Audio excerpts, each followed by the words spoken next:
What's up everybody, it's Nick here. Today we're talking about frame rate, specifically slow motion, which is 60 FPS versus 120 FPS in this specific video. Let's get into it.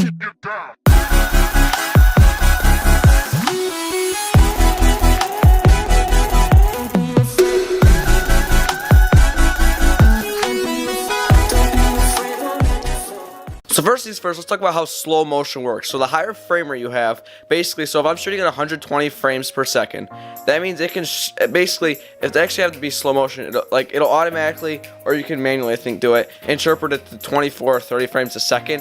What it'll do that is it's able to spread out that 120 frames a second in a longer period of time, essentially making it slow. And you can do that manually in editing software. I recommend it because it makes it kind of choppy, but with like shooting a higher frame rate, it kind of automatically does that. It'll give you more of a natural slow motion effect, and it will still be smooth on playback. So this topic kind of came to mind when I was, because I've recently been trying to use my camera to shoot more cinematic shots, to give me more of a clean, crisp image. And my phone just kind of looks a little grainy, and on my camera I can do a much more depth of field with the zoom, and just my camera's just a lot better overall picture quality wise. But the thing that's kind of making me hesitate to switching is the frame rate. My camera can only do 60 frames a second maximum, at least at a usable resolution. My phone can do 120 at 720p, as you guys know. 60 FPS is still great, 50% of the speed of normal motion, while 120 FPS is 5 times slower than normal motion. Recently today, when I was shot, just a shot on the tripod, nothing astonishing of me walking in different frame rates. I shot it at 30, 60, and 120 frames a second,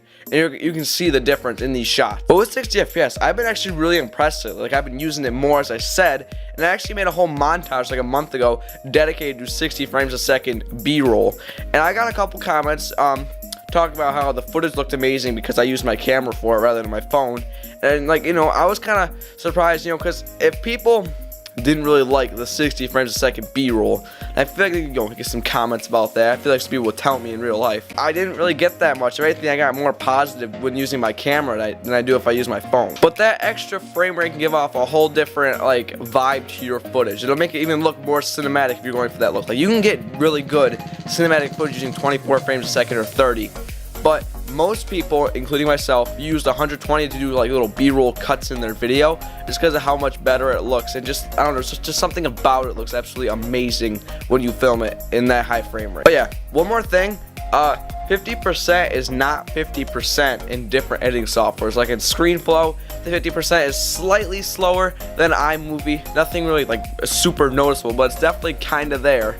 I don't know, just something I noticed, just a little side note for the video. Now, as I mentioned before, editing software can step in to help you with your slow motion, but I wouldn't really recommend it because you only drag that percentage out. It only makes the clip longer, manually. It adds a freeze frame if you do 50% every other frame. So every other frame of this video would be a freeze frame, just kind of make it look a little choppy. So if I shot on 30 frames a second, essentially this video would then be in 15 frames a second, and so on and so forth.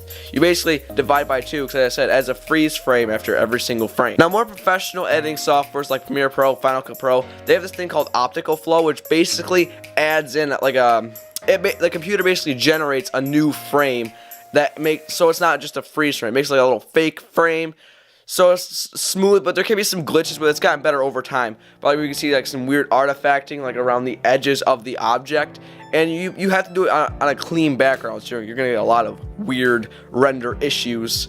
So if you want to do that, it's in professional software. You're gonna need a nice clean background, not a lot of activity in it, and nothing too epic you can do with that, because it just looks weird if you do it too much. Moving on, not everyone has access to high quality slow motion cameras. That's kind of why I'm making this video. I mean, your phone can do it, but as I said before, it doesn't do it the best.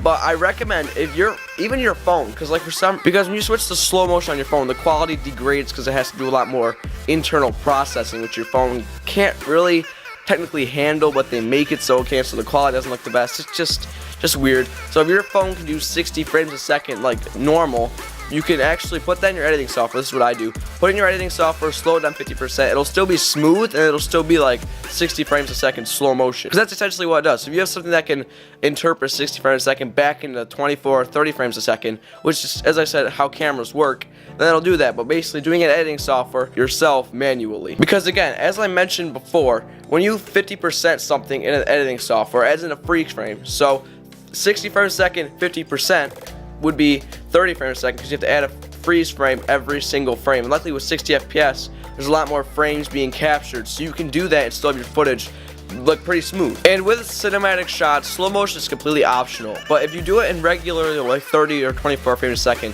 it'll give off a whole different feel of the footage. Slow motion makes it a little more dramatic and, just kind of adds an effect to everything that it's kind of hard to describe. It just looks really good in my opinion, but some people don't like slow motion. Some people think it's overused, some think it's underused, and you can shoot it within 30 frames a second and it can still look good. You're just gonna have to, the shots are gonna be a little different, everything's gonna be slightly different. You're not using that nice slow motion effect which you can get on your phones or cameras. But that's it for me, guys. Make sure to comment down below what you prefer, 60 or 120, and even if do you even use slow motion, like, because some people use the 30 FPS, some people like to use a higher frame rate. So comment down below what you use. But thank you all for watching. I'll see you guys next video. Make sure to subscribe if you are new. Peace out.